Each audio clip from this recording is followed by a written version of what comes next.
Hello and welcome to the webinar, Three Modes of Creative Conversations. My name is Jim Kalvack. I'm the head of customer experience at Mural, and I'll be your host for today. Now, conversations are at the core of collaboration, team collaboration. But the limit of an organization is the limit of the conversation it's able to have. And that's why I'm excited about today's guest, Daniel Stillman, because he knows all about conversations. In fact, he's writing a book about it. Yeah. He's the host of The Conversation Factory. That's a podcast about designing better conversations. Daniel is a designer turned consultant. He's a certified Luma trainer and an expert facilitator. So hello, Daniel. Thanks for joining us today. Thanks for having me, Jim. This is exciting. Sure. Before I hand it over to Daniel for his presentation, just a couple of quick details about the webinar. Please follow us on Twitter. That's @Mural on Twitter, and join the conversation there. You can use the hashtag Conversations Matter. So hashtag Conversations Matter. If you have any questions for Daniel, please type them into the Q&A pane. There are two options for you to interact with the webinar software, with the Zoom software we're using today. One of them is the chat. That's to be able to talk with fellow participants. But there's a Q&A pane, and I'll be back online to take some of those questions during the webinar and then afterwards. So if you have a question for Daniel, use that Q&A pane to type in your questions.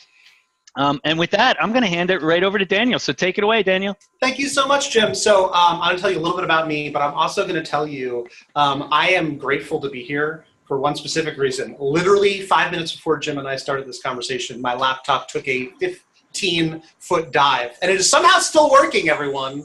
The gods want me to be here. My laptop's making a lot of noise if you hear that whine in the background. So I'm extremely grateful to be here for lots of reasons. But I'm also grateful that you all made the time to be here. I am, a little bit about me, I'm a physicist turned industrial designer, an industrial designer turned user experience designer. I was always really interested and inspired by the idea of co-creation. I realized that it didn't matter how good my ideas were, it mattered what we could all do together. Me, the client, and the customers all together having a powerful dialogue to make great things. And that's one of the reasons why I was a design thinking trainer and Luma trainer for so many years, because I believe that if we all have a shared language of collaboration, we can make better things together. And that's one of the reasons why I started the podcast. And that's another reason why I wrote the book writing the book that's coming up.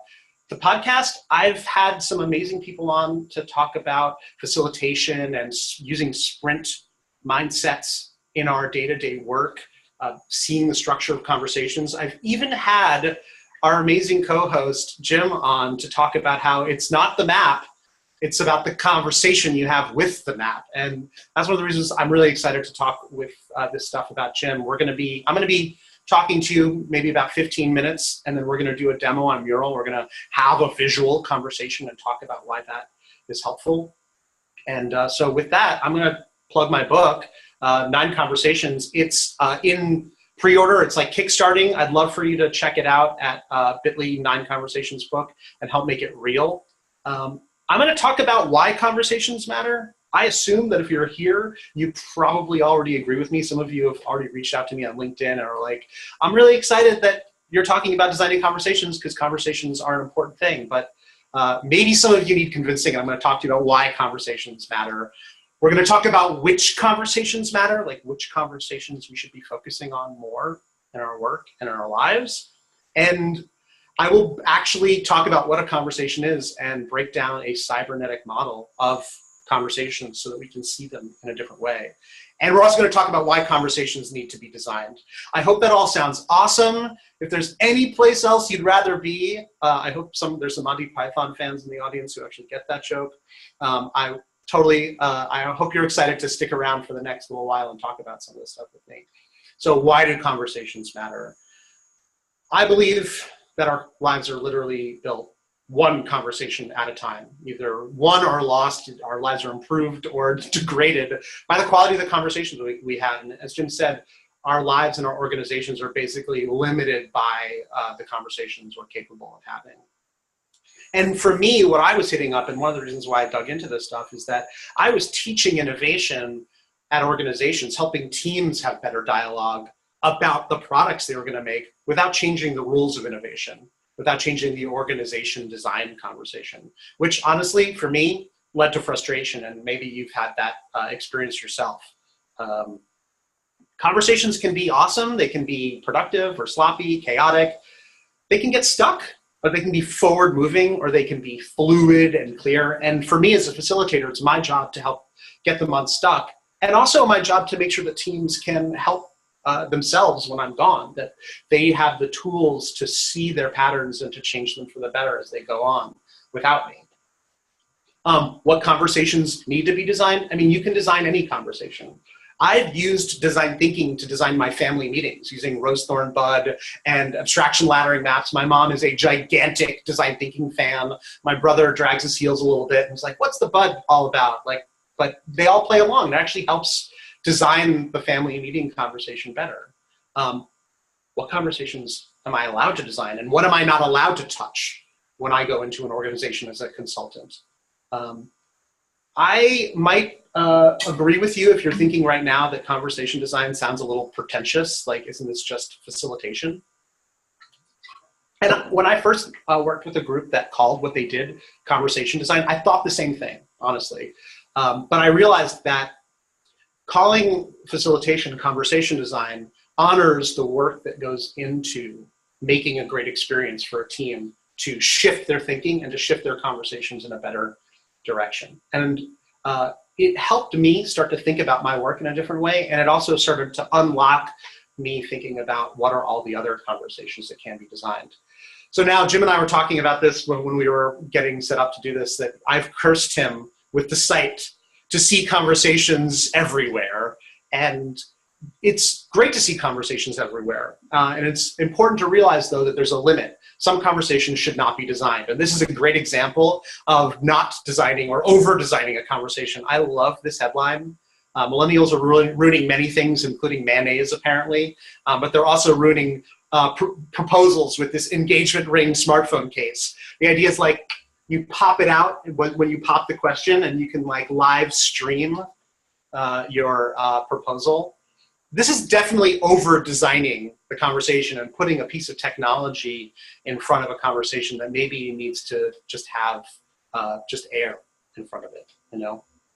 I'm a big fan of this. I'd love if somebody's actually used this to please message me about it, because maybe I'm completely wrong and I'm just judging this completely harshly. So this New Yorker cartoon is absolutely hilarious to me because it shows a misuse of a really important interface that we all know and love in the design world, sticky note. Like, this is not how you use a sticky note. You don't just have one person whose job it is to like capture everything that a bunch of people are throwing at them, and then when it's full, it's done, right? But you could definitely design a conversation that way, and you'd get a very, very different result. If you shift the interface of a conversation, you shift the conversation. If you had all of your stand-up meetings at the beach, they would be very different. They would have some more openness. They'd have more energy. They might be more laid back and casual. One of the reasons we love templates and working at the wall with sticky notes is that it has durability and flexibility, right? And that's one of the reasons why I'm actually really excited that Mural is hosting this, because the interface and the space that a conversation happens in matters. And as I was thinking about designing conversations, I began to see interface and space as one of the easiest things to change about a conversation, to change it for the better. And a really simple example of that is a tale of 3 tables and 2 spaces. I walked into a workshop I was running with a team where it was supposed to be a collaborative work session. And this is how they had set up the tables. This setup says what? It says sage on the stage. This is a bunch of people all focused on me instead of focused on each other. And so during the first break, I moved the center table. I rotated it 90 degrees, and I put the chairs around. And when people came back from the break, they were like, wait, the room is different. What happened? Is this the same room? Right? This room is about collaboration. It's about interaction. The space isn't right. It's right for my goals. I changed the interface I changed the space to change the conversation for the better. And that's what we have to do as facilitators and conversation designers all the time. So I've been on a journey to try to identify the smallest set of levers of design available to us. I'm going to talk more about this conversation operating system that I believe I've started to develop. I obviously think there is an operating system for this. By the way, Dave from Mural redesigned the icons for all of this for the OS, and I think they're just sweeter and cooler. So I just want to say thank you to him for doing this. They're awesome. This template and the next template we're going to be looking at are on Mural, and you're going to be getting access to those to play around with after we finish this webinar. So we've talked about, hopefully you agree with me that conversations matter. I'm going to talk about the structure of conversations. I'm going to then talk about the 9 conversations and sort of how I came up with them that are in the book. We're going to do a demo on Mural. Jim has courageously volunteered to do some reflective work with me on Mural using one of the tools from the book. And then I'm going to talk about the 3 modes of creative conversations. And then we're going to kind of get out of here, which is pretty exciting. Hope you're all still with me. Jim, anything I'm missing so far? All right, I just got the thumbs up. So a conversation, this is a simple model. This is adapted from some cybernetics work of Professor Paul Pongaro had on the podcast. I learned a ton from that man. A conversation is an invitation, right? You start a conversation by saying, hey, I'd like to talk. And you send that invitation through an interface. And that interface starts a thread, right? We build the thread of a conversation. This is a word I think we kind of use casually, but in conversation theory, there's actually ways to define and measure that thread. We take turns to build that thread, and then hopefully we find a cadence for our work. Those 5 components are what make up the core of the dynamics of a conversation. And once I started to see a one-on-one conversation as this thread with a cadence through an interface where 2 people are talking about their goals and they somehow come to some agreement or some communication. We share our eternal thoughts and we build alignment. You start to see conversations everywhere. This is a UX designer talking to a UX customer where I, as a designer, want to make something awesome and my customer wants to use something awesome. The interface that we're communicating through is not directly, it's indirect. Through the product, the interface is the product. And if that thread and that cadence is fast, then we're doing it agile. And if it's slow, we're doing it waterfall. A lot of the stuff that you're probably absorbing out there about lean and agile is really just how to develop a better ongoing conversation with your customers. Also, when you're thinking about a leader working with the team, the lead's thinking, I want to build an amazing product, and that sparks in everybody in the team a different image. And that team has to have a conversation. And what is the interface for that dialogue? Is it Slack? Is it OneNote? Is it Mural? Is it a wall? What is the appropriate cadence for that communication? That's leadership. That's leading product design. And so the structure of conversations, I think it's pretty simple. Why 9 conversations? I have to sort of explain this. So when I was sharing the book title with people, a lot of people were like, why can't it be 3 or 4? 9 seems like a lot. Can you cut it down? And I was like, I'm sorry, I can't, because it's based on some thinking that I did where I was thinking about big versus small conversations. They're different. When I'm facilitating 3 people, it's very different than when I'm facilitating 20 people, right? When I'm facilitating 20 people, that's very different than trying to change an organization of 400,000. And so conversations big and small are different. And there's ones that happen internally to a corporation or externally to a team. And that, for me, started to give me these 4 core conversations. And I think they're real. They feel real to me because there's been literally books written about each one of them. Like Crucial Conversations is about how to design better one-on-one dialogue when things are tense. Or Radical Candor is another way to get better one-on-one dialogue working. The 5 Dysfunctions of a Team. These are great books about how to get a team to have a more functional relationship. Or Collaborative Intelligence is another way to think about how to get a team having better, productive, creative conversations. The Art of Community. For me, this map helped me realize that I had some big pieces missing. For one, taking care of myself, giving myself time to think and to reflect.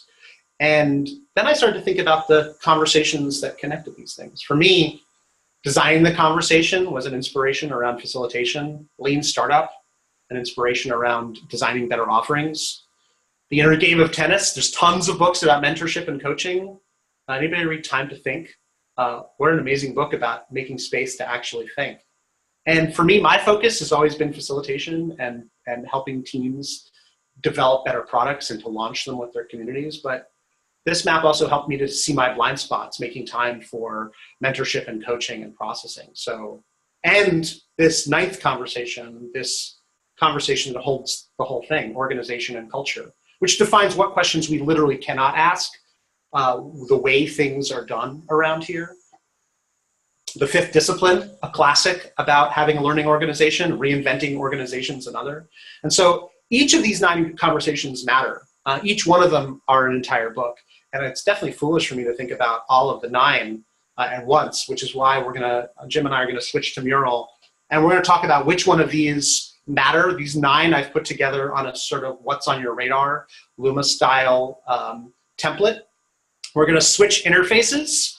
And we're going to go into Mural, and Jim and I are going to have a conversation about which one of these conversations is his biggest focus, where his roses, thorns, and buds are. And then we're going to talk about what his primary, secondary, and tertiary concerns are in each. And Jim, you can go ahead and switch whenever. All right, let me whenever do you that. want to. I'll just take the screen sharing here. Let me know when you're seeing my screen, Daniel. Yeah. Oh, I see it. And what Jim and I are doing is we're taking like a very complex conversation and we're breaking it down into some more smaller, discrete conversations. And I think the visual component is going to help that. So, all right, Jim. Jim is being very, very nice by lifting up his skirt/kimono, whatever sort of slightly weird term you want to use to describe him being vulnerable with us. So I just want to say thank you, Jim, first of all. No seriously. No problem. I know it comes with the territory, I guess, but still. So like thinking of these 9 conversations, which are the ones where you're like, I am killing it at this? Like this, right. What are my roses where I'm like, well, not that we shouldn't talk about this, but if we were going to use like an appreciative inquiry approach and think about like, here's where I have my tightest design principles, like where I literally feel like I know what I'm doing here. All right. Yeah, David made a nice key here. I just copied over the rose, thorn, and bud. I'm going to zoom out. And let's see, we're going to look at the 9 again. So, and I was thinking about this as you were talking. So I'm going to put a rose on team. Maybe that's just because we had a team outing, but in particular, my team, the customer experience team. And I think even though we're completely distributed from California to Europe and then South America, I think we have pretty good conversations. Talk about interfaces. We use Slack a lot, and I think that's a game changer. I'm just going to park that here just so I remember that. Okay. Game changer. Of course, we use Mural a lot as well too, and you mentioned visualizing the conversation. Yeah. And I think a combination of different tools, but our ability to flatten out our conversations and capture them in Mural. And build on each other visually as we're speaking. So one person speaking, the other person isn't just passively listening, adding to that conversation. Those things help bridge the gap with a completely global team, Yeah. Jim, I want to put a pin in something where I've had experiences where when you and I did an interview for the book, I did it on Mural and I set things up in Mural because I knew that was the interface you were comfortable with. What does it feel like when you have to invite somebody into the platform when it's sort of their first time doing it? Is that I imagine you have to slow that conversation down. Like your team is like, oh, we got it. We're all doing it, Yeah, right. Yeah, we're moving at the speed of light when it comes to Mural, and that takes a little bit of practice. And one thing that I actually recommend, Daniel, I'd love your opinion on this too, is to weave the first conversation in with a little bit of tool learning. Yeah. So if you're running a workshop and you do a warm-up, have that warm-up integrate something that you need them to do with Mural so they're learning the tool while they're warming up their conversation. Right, and it's a low. So this is like in the OS we talk about error and repair, and having your first mistake be on a low risk thing makes a lot. And short 100%. As well too. 10-minute warm up. If that goes wrong, then you can take your temperature and say, okay, I got to help somebody navigate Mural or whatever they're struggling with, and you're not an hour into the session before you realize that person can't use Mural. Yeah. So I'm going to do that. I'm going to put that. So my thorn, I'm going to put on processing. Yeah. That might be more personal. I think it's also at a team level as well too, and that's the ability to reflect Yes. And kind of stop and take, temperature, build, measure, learn. It's like, well, what about the measure and the learn part of it? Yeah. Sometimes you're building all the time, right? So that's a thorn. Yeah. And then I'm going to put my bud. If you guys don't know rose thorn bud, it's basically positive, negative, and then something that has potential. You know a lot more about rose thorn bud than I do, Daniel. You know what's funny is that more and more, I was actually doing a one-on-one coaching session with a college student who wants to teach productive dialogue to her. They're trying to get like young Democrats and young Republicans together, have better conversations. And she's familiar with rose thorn bud because the kids use it. It comes from the Boy Scouts of America. But so we're hip and cool and young then, Daniel, here, because we're using 100%. Always, yeah. So I put bud on community. We have a Mural Pro user group, and we like to work with people like yourself and just customers in general. We have a community of customers, but I'd like there to be more center of gravity there around a community and have something a little more of a foundation there. Yeah. Proper community. Yeah. So let's zoom in on that and talk about that if that's okay. Yeah, that seems like the highest value. By the way, I'm looking at some of the things in the chat. Somebody said this is all very meta, and I agree. This is super meta. We're having a conversation about conversations. Sorry, please proceed, Jim. Sorry about that. That's okay. I just wanted to say thanks to Catherine for that. So we had this, I'm probably skipping ahead and probably doing what you hate that people do, and that's go right to the interface, as if the interface is going to solve the problem. But we want an online community platform, more of one that we have. We have a Slack group right now, but I'd like a community platform where we can kind of capture and direct and have more tangible conversations. And for me, that's kind of a priority. If I'm looking at this as a bud, that community platform. Yeah, so in a way, like you're right. You are going to be like, hey, here's the what. I want people to come to the Slack channel. Yeah. What is the sort of like what do you think is attracting people there? What's the cadence that you want people? Yeah, that's a good question. What's the cadence? I think because we're a distributed company and we work with. We work solving people's remote communication and conversation challenges. Yeah. I think the thing about having the online community platform is that the cadence can be more asynchronous. Yes. And I don't know what you think about that, but it's kind of like if you're in India and Europe and California, you can still have a conversation. It's just going to take 24 hours to do that because totally building. You know what I mean? Yeah. No. Totally. Yeah. So have you? Because I just literally signed up for this, and in a way, like I'm waiting to understand what the threads in the conversation are. Like, going into Slack and saying like, how can I learn from other people, and how can I contribute to that? So in a way, it's like there are multiple it's not just like, oh, here's this community conversation. It's like, what are the conversations inside of the community how are you going to cultivate those? Yeah, that's a good question. And we thought about some of those threads. I mean, we like creativity and design thinking, but then we're kind of at the intersection of that and remote culture and remote thinking as well too. So we're kind of looking at that. I mean, a lot of the things that you're interested in, Daniel, would be threads that we would potentially have inside the community platform. Yeah, totally. So I would love to also talk about the thorn with the reflection thing, because I want to. Oh no. I know. I'm sorry. Yeah, it's like so I'm wondering, like, do you have any models or structures in your life and work to approach this particular conversation?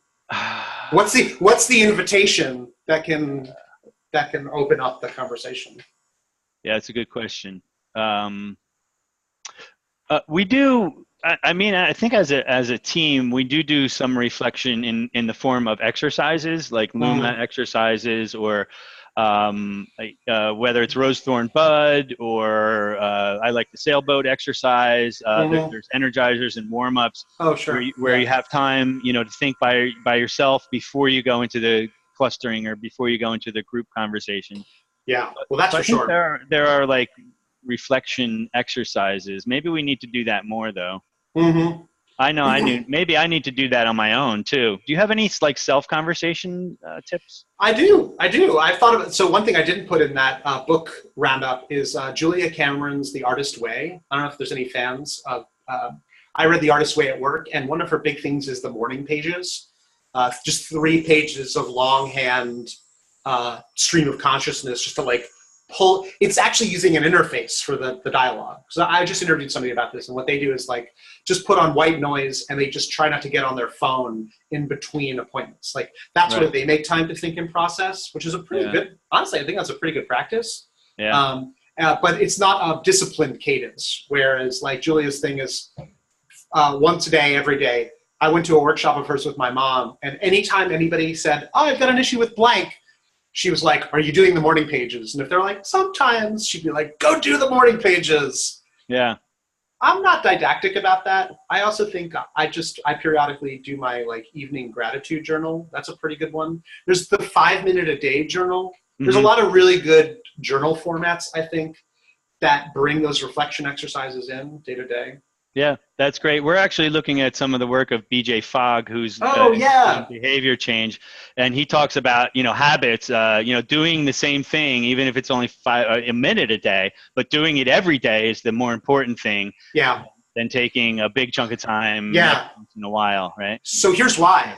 Yeah. By the way, a conversation builds the thread, and the longer the thread builds, the stronger it is. Like I had the experience of meeting an old friend from junior high school I had literally not seen for 30 years. And as soon as you see their face, you're like, come here, like, come on in. Yeah. Some threads are that strong, but I think with this, like having that meditation practice, it builds over time.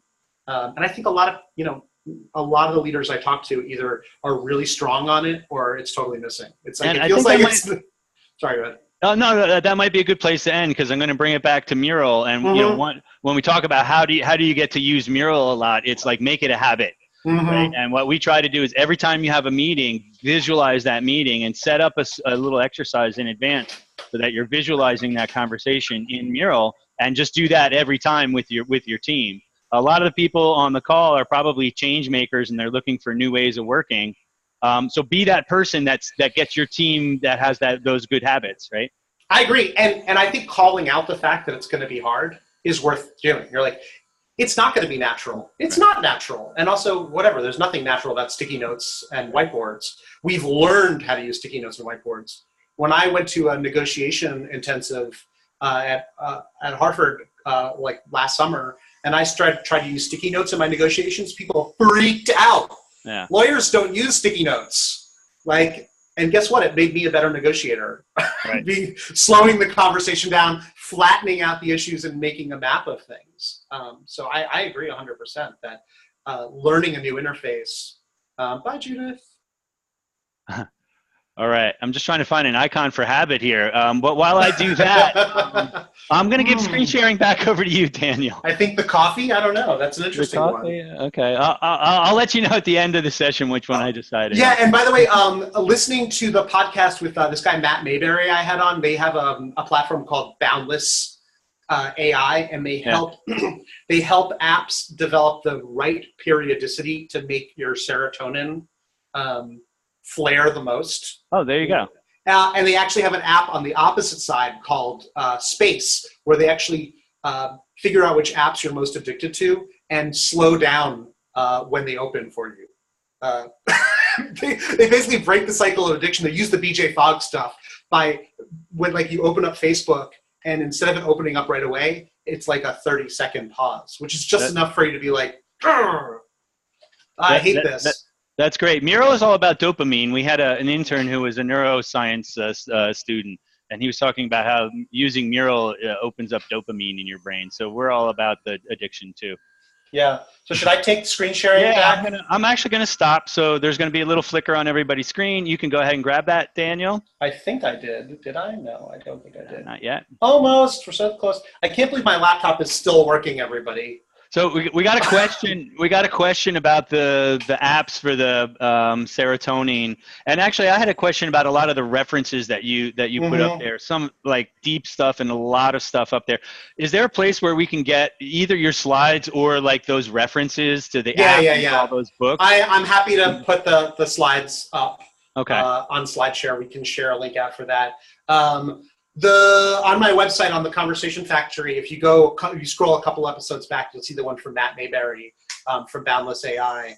He's an awesome dude. I'm so glad he sat down with me. They have an amazing ebook about behavior design as well. It came up on Product Hunt, and I was like, "Ooh, I want that. I want that one." I'll take a look for that, and I'll try to put some of those links in the chat as you continue here. Then, thank you. Yeah. All right. Thanks for that. Yes, Katie, we are all dopamine addicts. But it's good. And I think you have to use that to your advantage because like Jim said, doing a warm-up exercise in Mural gives people a little hit if they do it right. If you lower the bar and say, okay, everyone, make a rose, thorn, bud on these things, and they just do it, and then they feel that a little bit of success. So there's a stimulus response and then a reward, and then you just sort of loop that around again. Oh, thanks for finding that. Good job. Oh, Carol did it. Rock on. So yeah, what do we got on the Q&A? Should I be digging into that as well, Jim? No, I think we can continue. We'll gather some more questions. Gotcha. We'll gather some more questions for the end here. Okay, cool. So I think there we are. We're cruising along. I'm just gonna put the chat window off to the side. Sorry, everybody. So I want to talk about the 3 modes of creative conversations, which is what we put in the invitation for you all to learn about. And we talked a lot about how interfaces matter. Interface and space is definitely one of the easiest components of a conversation operating system to change. And Jim's team is all like Mural, and they're very comfortable. Some people are like new at it. I've seen organizations where Slack makes them a little nervous. Using an interface where everyone feels comfortable is what it's about. Shifting the interface helps, and sticky notes make things better, but this is the reason why dividing a piece of paper up into 8s makes it easier for people to brainstorm, because you change the interface of the conversation. It's why having a template for people to fill out makes it easier for people to think. Air is a great place to have conversation, but it just doesn't have the durability, it doesn't have the structure. And I think, Jim, you and I talked about this a little bit too. I've got my phone up and so that Jim can text me if something goes wrong, right? We need to have our narrow pipe where things really work, where we're guaranteed that even if everything else falls apart, that we have a line of communication open. And that's why bar hopping, text messaging is better than calling. I don't have time to show this video to you. I didn't intend to. It's also slightly offensive. I highly recommend you watch this video about how changing interfaces changes conversations. This is Key and Peele having an argument, a one-sided argument over text message, that almost comes to blows, that gets resolved when they come face-to-face. But I want to talk about threading, because it's a weirder lever of conversation design. And for me, one of the most powerful ways to thread a conversation is with narrative. Narrative is a really powerful way to organize and structure dialogue. And I have a video, which I would love for you to watch, about the 3 different types of narrative structures. Something like a service blueprint is an amazing narrative structure. It's a frame that holds an entire conversation that makes it easy to invite people into a conversation. It has, I would almost call, Jim, totemic power. And I know it frustrates some service designers, because they're like, people just want the service blueprint, but it makes it easy to say, we're going to build one, and it's going to start a conversation. And we're going to open and explore and close on the service blueprint. We could also say, let's do a business model canvas. Here's a narrative thread. Let's do a workshop where we build a business model canvas. As soon as you say that to people, they go, oh, I can see the shape of that conversation. There's a thread holding all the things we're going to do together. And it has some outside power that we can invoke in our work, like the Google Sprint, where you can tell people it's a New York Times bestseller. Whatever the challenge is, at the end of 5 days, if we follow all the steps, we're going to learn something, and things are going to be better on the other side. if we just follow this thread of the conversation and build it over time. Conversations are a messy creative process, but we know that giving those messy conversations phases helps guide that conversation and break it up.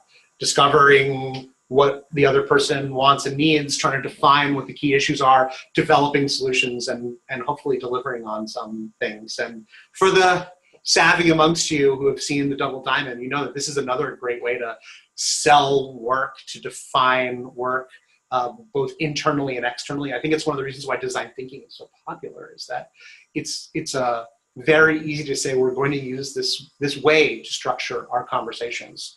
But I think it's really important to take a step back from all these pieces and say, this is one of my favorite quotes from Van Gogh: you should not quench your imagination, your inspiration, and your imagination. You do not want to be a slave to your model. So all these models are helpful as a way of defining conversations, but at the core, there is what I would call the creative process. And this is a wonderful drawing from Dave Gray, who wrote the amazing book Game Storming, which really influenced me as a young facilitator to realize that there was not just this divergent and this convergent energy, which the Double Diamond talks a lot about, but that there's also this need to create this emergent space in the middle. And realizing that some people love closing and some people feel comfortable opening. Almost nobody feels comfortable exploring. Exploring is the messy middle. It gets people a little bit squeamish.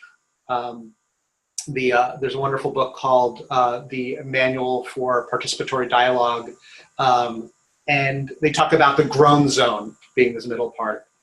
And so for me, the three modes of creative conversations that I use when I'm mapping any important experience that I'm facilitating is to think about opening, exploring, and closing. And it's dead simple, and it's not supposed to be complicated. I love these words because I think they're very human words. And I broadcast this to people. I say, we're going to open on the challenge. We're going to diverge. We're going to explore all the options. And then we're going to close. And we're going to do it in the time we have. If it's an hour, 2 hours, a day, a week, or a month, I'm going to divide the time between opening, exploring, and closing. And I use my space to support a narrative thread. So I'll have one section. We're going to open on defining who the customer is. We're going to take another section. We're going to rotate our attention, and we're going to spend time on building this journey map. And then we're going to move to a third section of the wall and talk about next actions. And I think, Jim, this is something like in our podcast interview, like this is something that you do very naturally, right? You're like, here's the frame, here's the pieces, here's the wall, and we're going to move through it.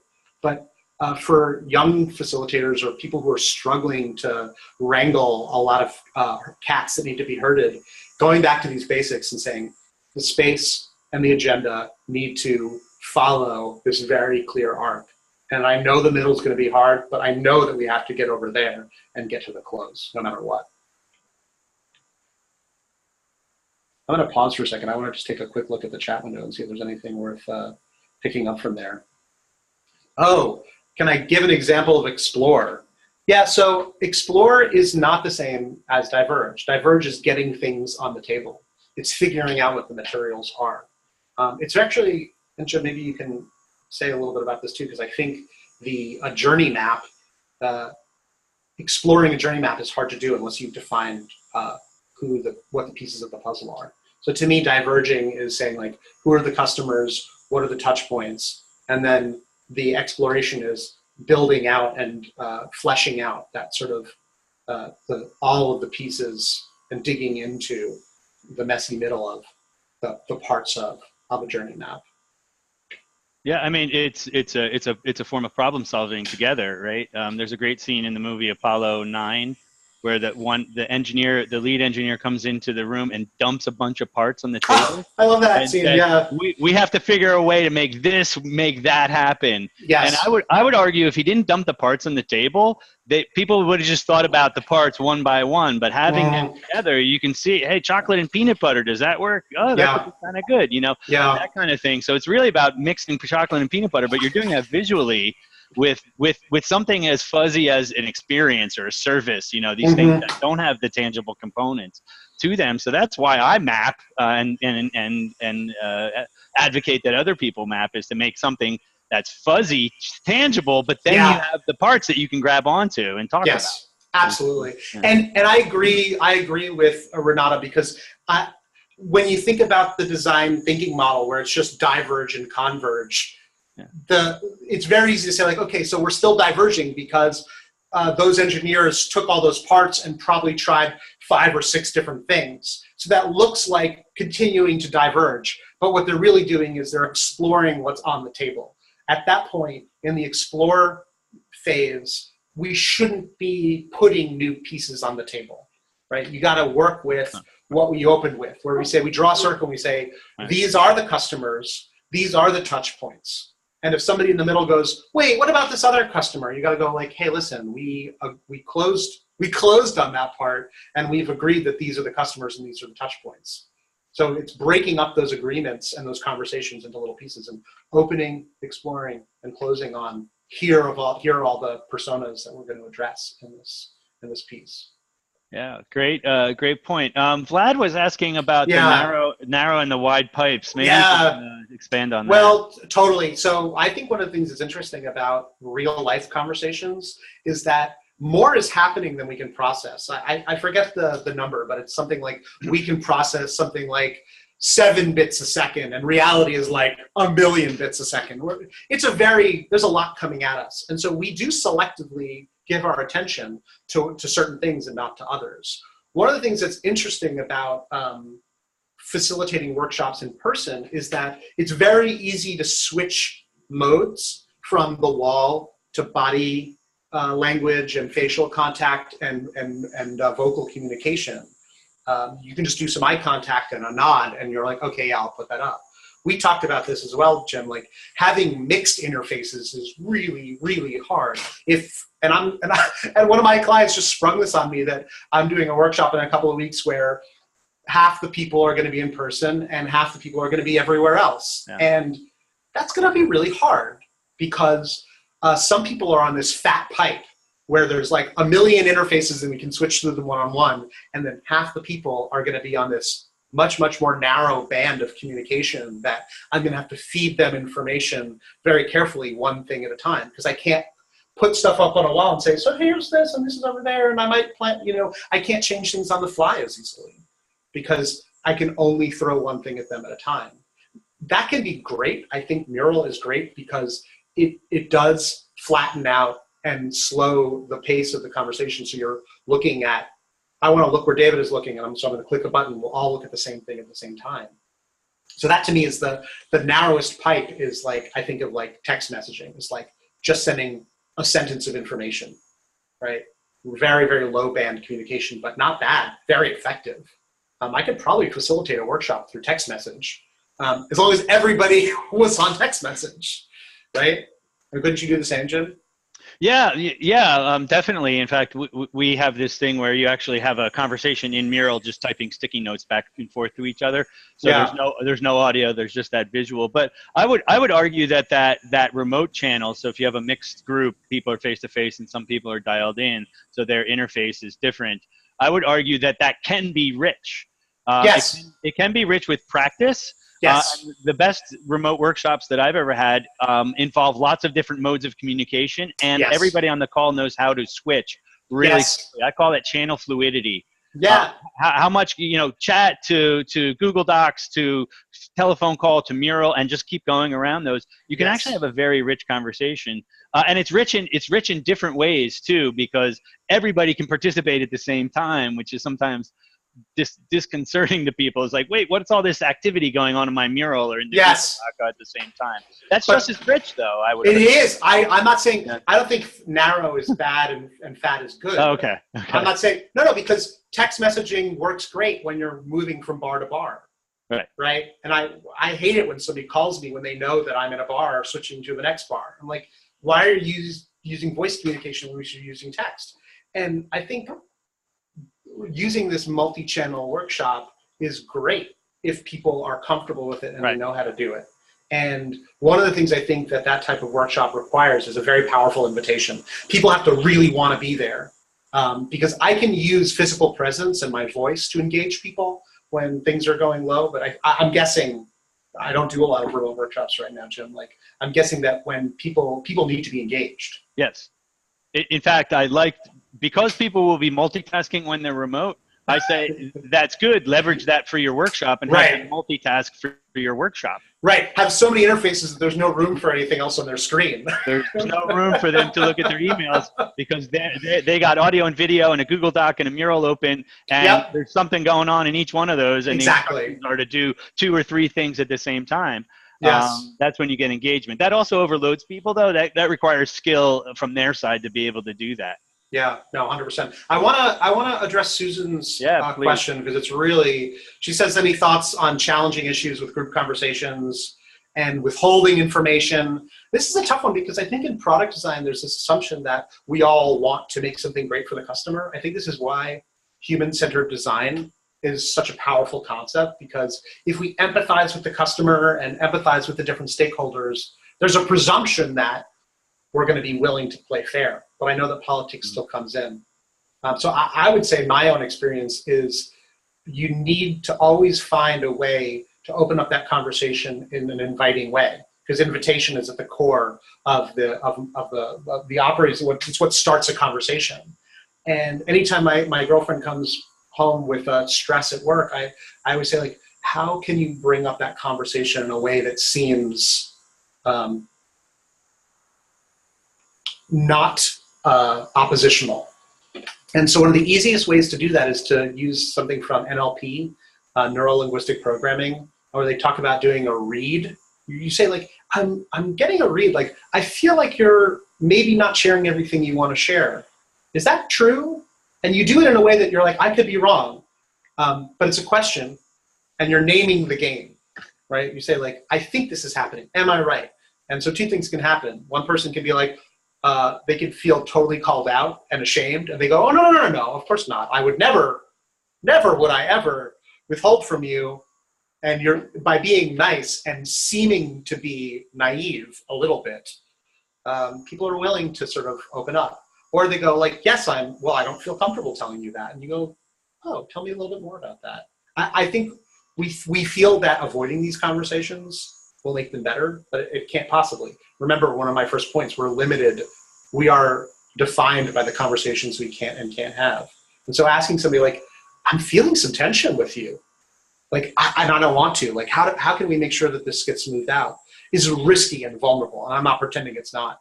But I think you have to take the risk, because otherwise nothing's going to change. Somebody has to be willing to step. Sorry, go ahead, Jim. No. I was going to say, how does that work out in remote teams? Because we just got a question about trust. Yeah. So to kind of open up that fuzzy topic that you just talked about, being open and stuff. And I think trust is part of that. How does that play out with remote teams? And I know you do a lot of face-to-face stuff, so happy to jump in here. But please do. What do you think about trust in conversations in general, and then how does that play out in remote context? Yeah, I still say that invitation is the key. The invitation is how to open that conversation, right?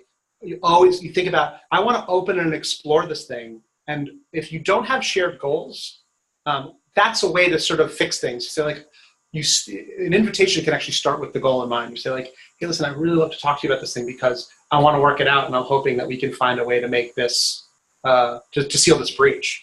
How does that sound? If they say, I'd be open to that, then you can proceed. One of the worst invitations you can send to somebody is, like, we need to talk. Sending a text that says we need to talk. Because we're like, what does that mean? About what? And is it the worst thing I'm imagining? Because I'm imagining the worst thing right now. And so an invitation that includes what the goals are, that includes the interface we're going to have in it and why, and being generous about it, I think is the best way to do it. For me, this sort of the thinking of these conversations as a 3-act play where we're going to open, explore, and close, to say that there's going to be rising action. There may be some tension, but we want to get to this resolution. Broadcasting that opening, exploring, and closing, broadcasting your attention, your intention to somebody, I think is the best way to get them to step into a conversation, to just be really open to say, I'm going to take you on this journey if you're interested in coming on this journey with me, and treating the conversation like a little quest you're going on together. Is that everything that I wanted to talk about? Is that true? Is that chat? Yeah. So I'm just going to just summarize the couple of things we talked about.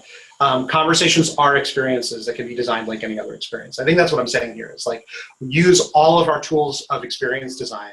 And I assume there's a lot of people here who are experience designers in one way, shape, or form. It's just use our tools of experience design to design the conversation for the better.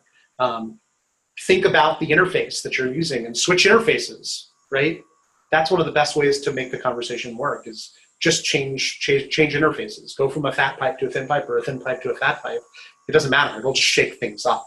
Increase the cadence. That's why a call is better than a text when text is breaking down, because pauses work, and you can slow things down, and you can use your tone of voice to communicate stuff that you can't communicate via text, no matter how good you are with emojis.